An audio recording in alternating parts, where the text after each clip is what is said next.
آپ اپنے رب کی عبادت کریں، قربانیاں کریں. ان شانئک ھو الابتر، اے محبوب آپ نہیں، آپ کا دشمن کٹی ہوئی نسل کا ہے. اور آج تک بتاؤ مجھے ابو لہب کی نسل ہے کہاں؟ ابو جہل کی اولاد کون ہے؟ اگر کوئی فخر سے بولتا ہے تو اسے سامنے لاؤ، کوئی نہیں ہوگا. اور آج چاہے کتنا بھی بگڑا ہوا کیوں نہ ہو، وہ ابو لہب اور ابو جہل کی طرف اپنے نسب کو ہرگز نہیں منسوب کرے گا. ہاں، رسول کریم صلی اللہ علیہ وسلم کی آل دنیا کے چپے چپے میں پائی جا رہی ہے. سادات کی خوشبوئیں ہر جگہ پر موجود ہیں. آقا صلی اللہ تعالیٰ علیہ وسلم کے 3 بیٹے ہوئے اور 4 بیٹیاں ہوئی. بیٹوں میں تینوں بیٹے ابتدائی زندگی میں انتقال فرما گئے، یہاں تک کہ 6 مہینے سے زیادہ کوئی بھی بیٹے آپ کے باحیات نہ رہے. حضرت عبداللہ، حضرت قاسم، حضرت ابراہیم. اخیر میں حضرت ابراہیم کا انتقال ہوا جب ان کی عمر 6 مہینے سے بھی کم کی تھی. اب میرے آقا صلی اللہ علیہ وسلم کے بیٹوں میں کوئی باحیات نہ رہے، بیٹیاں زندہ رہی. حضرت زینب، حضرت رقیہ، حضرت ام کلثوم اور سیدہ کائنات سیدہ فاطمہ الزہرا رضوان اللہ علیہن اجمعین، یہ چاروں بیٹیاں باحیات تھیں. اب سنیے، جب حضور کے 3 بیٹوں کا انتقال ہوا، جاہلانہ رسم و رواج اگر ہمارے ہاں پنپ رہی ہے تو وہ بھی سمجھ لیں. بعض لوگ یہ سمجھتے ہیں کہ بیٹا نہ ہو تو نسل کیسے چلے گی، بیٹا نہ ہو تو وراثت کیسے تقسیم ہوگی، وارث کون بنے گا. یہ جہالت کی باتیں چھوڑ دو. یہی مکہ کے کافروں نے باتیں بنائی، اور سب سے بڑی بات ابو لہب نے آ کر کے یہ کہا کہ محمد اقطع ہے، ابتر ہے. ابتر کا مطلب ہوا جس کی نسل کٹ گئی، جس کی نسل ختم ہو گئی. ابتر لفظ، اقطع لفظ اس نے کہا حضور اکرم صلی اللہ تعالیٰ علیہ وسلم کو برا بھلا کہنے کے لیے، توہین رسالت کے لیے یہ جملہ استعمال کیا کہ آپ بیٹے تو سب ختم ہو گئے، اب کوئی بیٹا نہیں، نسل کہاں سے چلے گی، نسل کٹ گئی ہے. رسول پاک صلی اللہ تعالیٰ علیہ وسلم کو جب کوئی ظالم اس طرح کی طعن و تشنیع کرتا ہے، اگر میرے آقا صلی اللہ علیہ وسلم کبیدہ خاطر ہوئے تو رب ذوالجلال نے آپ کو کبھی بھی ملول نہیں چھوڑا، اور نہ ہی رب ذوالجلال نے آپ کو کبیدہ خاطر اور غمگین چھوڑا، بلکہ آپ کے دل کی تسلی کے لیے رب ذوالجلال نے ایک سے ایک انعامات کی بارشیں فرمائی. اللہ تعالیٰ نے فوراً پوری سورہ اتاری. اے محبوب صلی اللہ تعالیٰ علیہ وسلم، یہ ظالم آپ کو کہہ رہے ہیں نسل کٹی ہے، آپ اقطع ہیں، ابتر ہیں. اللہ تعالیٰ نے فرمایا انا اعطیناک الکوثر فصل لربک وانحر ان شانئک ھو الابتر. اے محبوب، ہم نے تو آپ کو کوثر عطا کیا ہے، ہم نے آپ کو کوثر عطا کیا ہے. آپ اپنے رب کی عبادت کریں، قربانی کریں. آپ کی نسل کٹی نہیں، آپ کے دشمن کی نسل کٹی ہوئی ہے. یہ رب ذوالجلال کی طرف سے اعلان ہوا ان شانئک، اے محبوب بے شک آپ کا دشمن کٹی ہوئی نسل کا ہے. پتہ یہ چلا گستاخان رسول کے خلاف جواب دینا اور انہیں بات کرنا یہ سنت الہیہ ہے، یہ رب ذوالجلال کا قانون ہے. اللہ نے جو فرما دیا وہ حق ہے. اب سنیے، میرے مصطفیٰ کریم صلی اللہ علیہ وسلم کو گالی دینے والا، گستاخی کرنے والا، جس نے کہا تھا نسل کٹی ہوئی، ڈھونڈ کر کے نکالو پوری دنیا بھر میں ابو لہب کی اولاد کہاں ہے، ابو لہب کے بیٹے کہاں رہتے ہیں، اس کی وراثت کن میں تقسیم ہوئی. آپ ڈھونڈ کر کے نکالیں گے، کہیں آپ کو پتہ نہیں چلے گا اس کی اولاد کیا، اس کے پوتے پوتے اور نواسوں تک بھی اولاد نسل نہیں چل سکی، اولاد ہی ختم ہو گئی اور اس کا نام و نشان بھی مٹ گیا. ابو لہب کی جو موت ہوئی اس حالت میں ہوئی کہ اس کو سخت ترین بیماری لاحق ہوئی، یہاں تک کہ اس کو ایک گڑھے میں ڈال کر کے اس ہی بچوں نے پتھر اس پر ڈالے تھے، اتنے پتھر مارے گئے تھے کہ اس کا جسم پورا پتھروں سے لہولہان تھا. وہ خود مٹا، اس کی اولاد نہیں رہی. لیکن آؤ، میرے رب ذوالجلال نے میرے مصطفیٰ کی جو شان بیان کی انا اعطیناک الکوثر، اس آیت کی تفسیر کے اعتبار سے آج ہندوستان نہیں، جے پور راجستھان نہیں، بلکہ دنیا کے کسی بھی کونے میں جاؤ رسول اللہ کی آل و اولاد کی خوشبو تمہیں ضرور نظر آئے گی. ہر جگہ سادات موجود ہیں، سید حضرات موجود ہیں. یہ کس کی نسل ہیں؟ یہ فاطمہ الزہرا کی نسل آج پوری دنیا میں ہے، جن کو میرے آقا صلی اللہ علیہ وسلم نے اپنی اولاد فرمایا ہے. عزیزان گرامی، حضور کو کہنے والے کہ نسل کٹی ہے وہ خود کٹ گئے، مگر میرے مصطفیٰ کی نسل آج پوری دنیا میں جس طرح محفوظ ہے، کائنات میں کسی کی نسل اس طرح سے محفوظ نہیں. ایک بات یاد رکھیں، حضور کی جو نسل ہے آج، اس طرح کی پوری دنیا میں کسی اور کی نسل محفوظ نہیں. سادات کے شجرے محفوظ ہیں، ان کے نسب محفوظ ہیں. اور ان کی آل و اولاد، ان کے خاندان، ان کے تمام حسب و نسب آج بھی محفوظ ہیں۔ جاؤ سادات کی خانقاہوں میں، وہ سارے شجرے اور تاریخ لے کر بیٹھے ہیں۔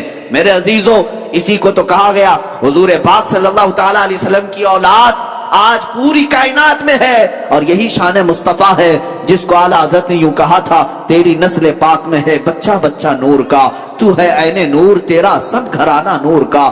عزیزان گرامی، یہ شان مصطفیٰ ہے۔ جب کبھی کسی نے حضور کی ذات پر انگلی اٹھائی تو جواب کہاں سے آیا؟ خود خدائے قدیر و جبار کی طرف سے آیا۔ اللہ نے کبھی سورہ والضحیٰ اتاری، کبھی سورہ لہب اتاری، کبھی سورہ کوثر اتاری۔ اب کوثر کا معنی میں بیان کر کے حضور کی شان پاک کے چند آپ کے سامنے جھلکیاں رکھ دوں۔ کوثر کیا چیز ہے؟ کوثر کس کو کہتے ہیں؟ بعض لوگ یہی سمجھتے ہیں کوثر ایک نام ہے یا پھر حوض کوثر ہے۔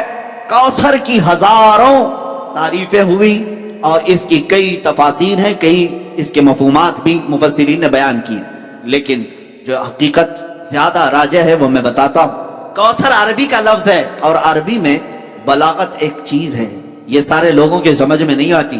عربی ایک ایسا لٹریچر ہے کہ ایک ایک لفظ آتا ہے 70 معنوں کے لیے، کبھی کبھار ایک ایک ایسے ورڈ ہیں جو 1000 معنی کے لیے استعمال کیے جاتے ہیں، اور عربی میں وسعت بہت ہے، ایک لفظ بول کر کئی معنی مراد لیے جا سکتے ہیں۔ اب کوثر کیا چیز ہے؟ اب میں آپ کو بتاتا ہوں۔ عربی میں ایک لفظ ہے کثیر، زیادہ کو کہتے ہیں۔ قلیل کا اپوزٹ کیا ہے؟ کثیر ہے۔ جیسے دن کا اپوزٹ رات ہے، سفید کا اپوزٹ بلیک ہے، کالا ہے۔ یہ اپوزٹ چیزوں کو میں بتا رہا ہوں۔ قلیل اگر کوئی چیز ہے تو تھوڑی ہے، تھوڑی چیز کو عربی میں کیا کہتے ہیں؟ قلیل، اور اس کا اپوزٹ کیا ہوتا ہے؟ کثیر۔ سمجھ میں آ رہی بات؟ میں سمجھا کر کے جانا چاہتا ہوں۔ کثیر قلیل کا اپوزٹ ہوتا ہے۔ اچھا، اگر کثیر سے بھی زیادہ بولنا ہے، مثال کے طور پر 10 کے اپوزٹ میں 100 لے کر کے آ گئے، ایک طرف 10 روپے ہے، یہ قلیل ہے، 100 روپے کیا ہے؟ کثیر ہے۔ لیکن ہم کو اور بھی زیادہ بولنا ہے تو عربی میں اس کو اکثر کہتے ہیں۔ کیا کہتے ہیں؟ اکثر۔ کثیر سے بھی زیادہ ہو تو اکثر ہے۔ اکثر کتنا ہوتا ہے اس کی لمٹ نہیں بیان کی گئی، وہ لاکھ بھی ہو سکتا ہے 10 کے مقابل میں، 10 روپے کے مقابل میں لاکھ بھی آ سکتا ہے، وہ اکثر ہو گیا۔ اب اگر اکثر سے بھی زیادہ بولنا ہے تو اس کو کوثر کہا جاتا ہے۔ اسے کیا کہا جاتا ہے؟ کوثر کہا جاتا ہے۔ ایک ہے کثیر، اس سے زیادہ کو اکثر کہتے ہیں، اس سے بھی زیادہ ہو تو اسے کیا کہتے ہیں؟ کوثر۔ یہ 3 جملے تو یاد رکھو مسلمان، 3 باتیں تو یاد رکھو، کثیر، اکثر اور کوثر۔ اب میں یہ آیت پڑھتا ہوں۔ اللہ نے فرمایا انا اعطیناک الکوثر، اے محبوب ہم نے آپ کو کوثر عطا کی۔ یہ کتنا ہے کوثر؟ کیسے اندازہ کر سکیں گے؟ مولا تو نے ہمارے نبی کو کیا دیا، کتنا دیا، اسی سے آپ اندازہ کر لیں۔ یہ پوری جو کائنات ہے، یہ پوری جو دنیا ہے جس میں ہم اور آپ جی رہے ہیں، یہ پوری روئے زمین، اس پر موجود پورے سمندر، اس پر موجود تمام درخت، اس پر موجود تمام چرند و پرند اور جانور، اس پر موجود تمام جنات، بلکہ فرشتے، ملائکہ، یہ پوری جو دنیا ہے، پوری دنیا، اس میں لاکھوں کروڑوں مخلوقات اللہ کی آباد ہے۔ کیڑے مکوڑے الگ، چرند و پرند الگ، جانور الگ، بہائم الگ، سمندر کی کروڑوں مچھلیاں الگ، جنات کی بے انتہا تعداد الگ، یاجوج ماجوج کی کثرت الگ، آسمانوں میں رہنے والی مخلوقات الگ، ملائکہ، فرشتے، یہ تمام مخلوقات الگ۔ ان تمام کائنات کی چیزوں کو اللہ کیا فرماتا ہے؟ قل متاع الدنیا قلیل، اے محبوب آپ فرما دیں یہ پوری دنیا قلیل ہے۔ کیا ہے؟ پوری دنیا کا سامان قلیل ہے۔ اس میں کروڑوں انسان بھی آ گئے، ہم بھی قلیل ہیں۔ پوری روئے زمین آ گئی، یہ بھی قلیل ہے۔ یہ سارے آسمان آ گئے، یہ بھی قلیل ہے۔ یہ ساری کائنات کے ہر ذرے اس میں آ گئے، یہ قلیل ہے۔ اب رب ذوالجلال ارشاد فرماتا ہے یہ پوری کائنات قلیل ہے۔ کیا ہے؟ قلیل ہے۔ اور اس کائنات سے اگر کچھ زیادہ ہونا چاہیے تھا تو وہ کثیر ہے، اور کثیر سے بھی زیادہ چاہیے تھا تو اکثر ہے، اور اکثر سے بھی زیادہ چاہیے تھا تو وہ کوثر ہے۔ اے محبوب ہم نے آپ کو یہ پوری کائنات میں موجود یہ قلیل نہیں دیا، اس سے تھوڑا زیادہ کثیر بھی نہیں دیا، اس سے زیادہ اکثر بھی نہیں دیا۔ اے محبوب ہم نے تو آپ کو کوثر دیا ہے، ہم نے آپ کو کوثر عطا کیا ہے۔ عزیزان گرامی وقار، یہ شان مصطفیٰ ہے रसूल पाक सल्लल्लाहु ताला अलैहि वसल्लम को अल्लाह फरमा रहा हमने कासर दिया है। इसीलिए शायर ने कहा था हुस्न यूसुफ दमे ईसा यदे बैजादारी आंच हमा खुबांदारंद तू तन्हादारी। ऐ रसूल पाक आपको अल्लाह ने हुस्न यूसुफ भी दिया है और हुस्न यूसुफ यदे बैजा हजरत मूसा अलैहिस्सलाम का मौजज़ा यदे बैजा भी आपको दिया गया और हजरत ईसा अलैहिस्सलाम की मसीहाई भी दी गई। और फिर आखिर में शायर कहता है वो तमाम खूबियां जो अंबिया रखते थे या रसूल अल्लाह वो तन्हा आपकी जात में अल्लाह ने अता की। और इसी को आला हज़रत फरमाते हैं जात हुई इंतखाब वस्फ हुए लाजवाब, जात हुई इंतखाब वस्फ हुए लाजवाब, नाम हुआ मुस्तफा तुम पे करोड़ों दुरूद। लेकिन बंदा जब बार बार एक खता करता है और फिर तौबा करता है, फिर खता फिर तौबा, तो फरिश्ते जब अल्लाह की बारगाह में अर्ज करते हैं कि मौला ये हर बार यही करता है, तो जानते हैं परवरदिगार आलम क्या फरमाता है। इरशाद फरमाता है ऐ मेरे फरिश्तों मेरा बंदा मुझे रहमान समझता है इसलिए बार बार तौबा करता है, मुझे वो अरहमुर राहिमीन समझता है, वरना कौन बार बार अल्लाह तबारक व तआला की बारगाह में दरवाजा खटखटाता। तो रब तबारक व तआला अरहमुर राहिमीन है, ये तसव्वुर हर मुसलमान के जहन में है, इसकी वजह से वो कभी मायूस नहीं होता। और शैतान का सबसे बड़ा हरबा क्या है जानते हैं आप? सबसे बड़ा बहकाने का और गुमराह करने का और हमेशा गुनाहों में मुलव्विस रखने का सबसे बड़ा आला कि बंदे को सबसे पहले नाउम्मीद करता है, अब तेरा क्या होगा, तू तो बहुत बर्बाद हो चुका है। ये जो ख्याल शैतान डालता है दिल में, उसके बाद फिर वो बंदा जरी हो जाता है, अब मेरे तौबा से भी कुछ होने वाला नहीं है, जो जिस तरह जिंदगी चल रही चलने दो, अरे 50 साल हो गए अब तक मैं यही करता रहा, अब क्या सुधरूं। ये जो ख्यालात है ये शैतान डालता है ताकि उसकी कुफ्र पर मौत हो जाए, ताकि वो हमेशा गुनाहों की मौत मरे। नाउमीदी जो डालता है शैतान, अब मेरे साथ कुछ होना नहीं है। नहीं मेरे अजीजों, रहमत आलम सल्लल्लाहु ताला अलैहि वसल्लम की बारगाह में कैसे कैसे लोग आए और अरहमुर राहिमीन ने उनकी तौबा कबूल की। आपको एक बात मैं बताऊं, सैयदना उमर इब्न खत्ताब रज़ी अल्लाह ताला अन्हु का दौर है। मसनवी शरीफ में मौलाना रोम फरमाते हैं जन्नतुल बकी आपने सुना होगा कब्रस्तान मदीने का, मदीने के कब्रस्तान में रात के वक्त एक बूढ़ा आदमी 80 साल का जो बांसुरी बजाता था और उसी से पैसा कमाता था, उसकी बांसुरी में बड़ी अच्छी लय थी, बड़ी सुर अच्छी थी, लोग सुनते थे और पैसे देते थे। लेकिन बुढ़ापे में जब सांस फूलने लग जाती है, हाँपने लग जाता है, सांस नहीं ठहरती, तो बांसुरी कैसे बजती, उसकी लय टूट जाती, लहजे बदल जाते। बूढ़ा आदमी, अब उसकी बांसुरी सुनने को कोई आता नहीं था और पैसे मिलते नहीं थे, थक हार करके वो आया, रात का वक्त था, जन्नतुल बकी कब्रस्तान में 80 साल की उम्र का हो गया है, उसने बांसुरी तोड़ दी, कहा जिंदगी भर जिस चीज से मैं कमाता था अब मेरी सांसों ने जवाब दे दिया, जिस्म फूलने लगा है, सांस ज्यादा आने लग गई है, अब मेरा खाना पीना कैसा चलेगा। खैर अरहमुर राहिमीन हूँ तो तेरा ही बंदा, मेरे अहलो अयाल नहीं, मेरे रिश्तेदार नहीं, मुझे अगर तू भूखा मारना है तो इसी कब्रस्तान में मार दे, या अगर मेरी जिंदगी बाकी है तो मेरे रिस्क का इंतजाम कर दे। वो रो रहा था 80 साल की उम्र में। जब बंदा लाचार और मजबूर होता है तो परवरदिगार को ही याद करता है। जानते हैं उमर इब्न खत्ताब रज़ी अल्लाह ताला अन्हु अमीरुल मोमिनीन मस्जिद नबवी में थे और उनकी आंख लगी थी, ख्वाब में रसूल पाक सल्लल्लाहु ताला अलैहि वसल्लम तशरीफ लाए। कहा उमर अल्लाह का हुक्म है जन्नतुल बकी में जाओ, एक भूखा आदमी खड़ा है, अपने घर से खाना ले जाओ और उसकी ज़रूरत का इंतज़ाम करो। नींद खुली तो आपने देखा अल्लाह के हबीब सल्लल्लाहु अलैहि वसल्लम की तरफ से हुक्म आया और रब्बे जुल जलाल का हुक्म है, घर से उम्दा खाना लिया, तोशादान लेकर के कुछ माल और मता भी लेकर कब्रस्तान में गए, ढूंढा कौन है यहाँ पर, तो देखा कि एक हाँपता कांपता हुआ 80 साल का बूढ़ा रोता हुआ नजर आया।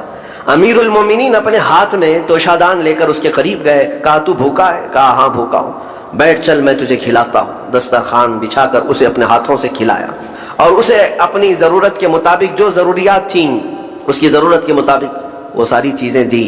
वो बूढ़ा पूछता है आप कौन है? हज़रत उमर फ़ारूक ने कहा मैं उमर इब्न खत्ताब हूँ। वो डर गया, हज़रत उमर से कौन नहीं डरता था कि कहीं ये खिला पिला करके मुझे कोड़े ना मारे कि ज़िंदगी भर बांसुरी बजाने वाला आज पकड़ा गया है, हाँ आज मुझे ये सज़ा ना दे दे। वो कांपने लगा, कहा कि आप यहाँ कैसे? हज़रत अमीरुल मोमिनीन कहते हैं मैं खुद नहीं आया, मुझे अल्लाह के रसूल ने भेजा और रब तबारक व तआला का हुक्म आया था कि तू भूखा है और तूने रिस्क मांगा है और मुझे तेरे रिस्क दे करके भेजा गया है। वो चीख मार करके गिर पड़ा जमीन पर और रोने लगा, अपने हाथ फैलाकर कहा सच फरमाया मौला तू अरहमुर राहिमीन है।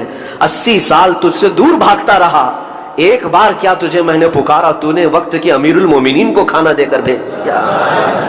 अल्लाह रब्बुल इज्जत की बारगाह में ना उम्मीदी और मायूसी जो शैतान लाता है, इससे बंदे भटक जाते हैं, बहक जाते हैं, उन्हें तौबा की तौफीक भी नहीं मिलती। इसीलिए मेरा मौला फरमाता अना इंदा ज़न्नी अब्दी बी, रब ताला फरमाता मेरा बंदा मेरे बारे में जैसा गुमान करता है मैं उसके साथ वैसा सुलूक करता हूं। तुम क्या गुमान करते हो? वो सख्त पकड़ करेगा, अभी मार डालेगा। वो गफ्फार है, कहार है, जब्बार है, लेकिन साथ में वो सत्तार भी है, वो रहमान भी है, रहीम भी है। अगर रब तबारक व तआला हर चीज पर पकड़ करता तो हमारा तो जीना ही नहीं था। यहाँ पर इतने गुनाह हो चुके, और वो रब ताला फरमाता वसिअत रहमती कुल्ल शै, मेरी रहमत ने हर चीज को घेर रखा है। अल्लाह रब्बुल इज्जत बंदों को माफ करने का इजहार ज्यादा फरमाता है। और जानते हैं आप, गुनाह जब आम होते हैं, मैं आपको अपने घर की बात बता दूं, मेरे घर में आप 4 दिन के मेहमान बन करके आए, कभी मेरी खिड़की तोड़ रहे हैं, कभी दरवाजा तोड़ रहे हैं, कभी हमारे घर के बर्तन पटक रहे हैं, कभी फर्शी उखाड़ रहे हैं, कब तक बर्दाश्त करूंगा? आपको निकाल कर बाहर कर देंगे, मेहमान नहीं, ये बला हो गई है, घर सारा उजाड़ रहा है। एक चीज पर छोड़ दिया जाए, 2 चीज पर छोड़ दिया जाए, ये इंसानों की फितरत है, इंसानों की फितरत। लेकिन रब्बे कायनात अपनी कायनात में हम बंदों को उतारा है, हमने क्या नहीं बिगाड़ा? अपने गुनाहों से उसकी जमीन को लाल कर दिया। हाँ, उसकी नाफरमानी से हमने इस कायनात के रंग को बदल दिया। खुले आम गुनाह, नंगापन, बेहयाई, अय्याशी, सब कुछ होता रहा। उसकी कायनात है, उसकी जमीन है, उसकी सल्तनत है। और इन गुनाहों की वजह से जानते हैं आप, समंदर अल्लाह की बारगाह में अर्ज करता है कि मौला तू मुझे इजाजत दे दे, मैं ऐसी तुग़यानी लाऊंगा कि ये सब हिलाक हो जाएंगे। हवाएं अल्लाह से इजाजत मांगती हैं, तू मुझे शिद्दत दे दे, मैं इतना तेज उड़ाऊंगी कि इनके परखचे उड़ जाएं। लेकिन जानते हो अल्लाह की तरफ से जवाब क्या आता है? समंदर को भी रब ताला फरमाता, हवाओं को भी कहता है रब ताला रुक जाओ, मैं मेरे बंदों के इंतजार में हूं, मेरे बंदों की तौबा के इंतजार में हूं कि मेरे बंदे मेरे पास लौट आएंगे। इसीलिए अल्लाह के हबीब सल्लल्लाहु तआला अलैहि वसल्लम इरशाद फरमाते हैं, अल्लाह ताला को सबसे ज्यादा खुशी किस बात की होती है जानते हैं? रब ताला अपने बंदों से कब खुश होता है? मिसाल देकर के मेरे आका ने फरमाया, मिसाल देकर समझाया।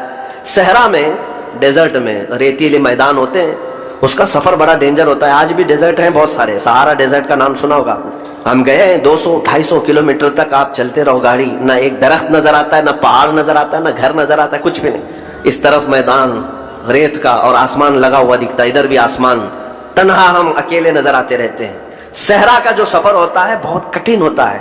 नबी पाक सल्लल्लाहु तआला अलैहि वसल्लम मिसाल देते हुए इरशाद फरमाते, एक बंदा अपनी ऊंटनी लेकर, उस पे साजो सामान लेकर खाने पीने का सहरा के सफर पर था, और सहरा में खाना पानी बहुत मिकदार में ली जाती है क्योंकि कुछ मिलता नहीं, और जल्द से जल्द वहां से सफर गुजार करके आना। एक बार अगर रास्ता भटक गया, मौत हो जाती है, वहां पे रास्ता मिलेगा नहीं। जिस तरफ भी जाओ तो लगेगा सीधा ही चल रहा हूं, डायरेक्शन ही नहीं पता होते सहरा में। हुजूर पाक सल्लल्लाहु अलैहि वसल्लम फरमाते हैं, एक बंदा सहरा के सफर में अपनी ऊंटनी के साथ साजो सामान लेकर सफर पर था। बीच रास्ते में उसे नींद आई, सोया, सो करके उठा तो देखा उसकी ऊंटनी साजो सामान के साथ गायब है। सहरा में, बीच सहरा में, अब जो सवारी थी वो गायब है, खाना पानी था वो गायब है, कुछ नहीं है साथ में। घबरा गया, परेशान हुआ, अपनी ऊंटनी को ढूंढता ढूंढता थक गया, कभी इधर कभी उधर, कभी इधर कभी उधर, हर जगह कहीं कोई निशान नजर ना आए। और जब सवारी नहीं है तो अब कई 100 किलोमीटर का बगैर खाने पीने के कैसे सफर करता? थक हार करके दूसरा दिन हो कि तीसरा दिन हो, एक जगह वो बंदा सो गया, फिर से सो गया, अब रास्ता भी नहीं मिलता। सोया तो नींद से उठा जब तो देखा उसकी ऊंटनी भी मौजूद है, उसका साजो सामान भी है। ये मिसाल है, ये मिसाल है। मेरे आका सल्लल्लाहु अलैहि वसल्लम सहाबा से अब पूछते हैं, ऐ मेरे सहाबा बताओ, उस बंदे को जो सहरा में गुमशुदा ऊंटनी जिसकी मिल जाए उसे खुशी कितनी होगी? सहाबा कहते हैं, या रसूल अल्लाह उसकी तो जान में जान आ गई होगी, क्योंकि वो जानते थे सहरा का सफर क्या होता है। कहा सबसे ज्यादा उसे खुशी होगी कि उसका खोया हुआ सामान मिल गया, खोई हुई सवारी मिल गई। मेरे आका सल्लल्लाहु अलैहि वसल्लम फरमाते हैं, गुमशुदा ऊंटनी के मिलने पर जैसे उस मुसाफिर को खुशी हुई, उससे कई ज्यादा बढ़कर के रब ताला को उस वक्त खुशी होती है जब एक गुनहगार बंदा वापस तौबा करके उसकी बारगाह में आता है। रब ताला की बारगाह में जब बंदा पलट करके आता है, रब ताला फरिश्तों पर उस बंदे को दिखाकर रश्क करता है, इरशाद फरमाता है, मेरा बंदा मेरे पास आ गया, मेरा बंदा मेरे पास आ गया है। میں نے قرآن پاک کی وہی آیت تلاوت کی ہے جس میں اللہ تعالیٰ فرماتا ہے والذین اذا فعلوا فاحشۃ او ظلموا انفسهم ذکروا اللہ